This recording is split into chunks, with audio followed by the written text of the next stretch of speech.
Good Buster frolicking in the snow. It's February 22nd. He just loves the snow. Loves the snow.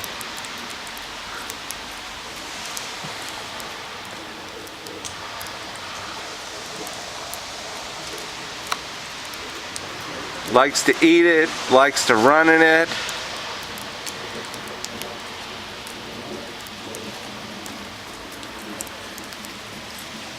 This is his first real opportunity to play in snow that was more than 1/4 of an inch deep. We haven't had much snow this year.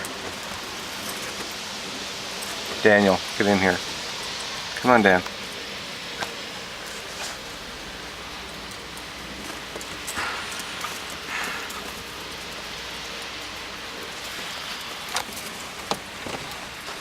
He knows I'm here.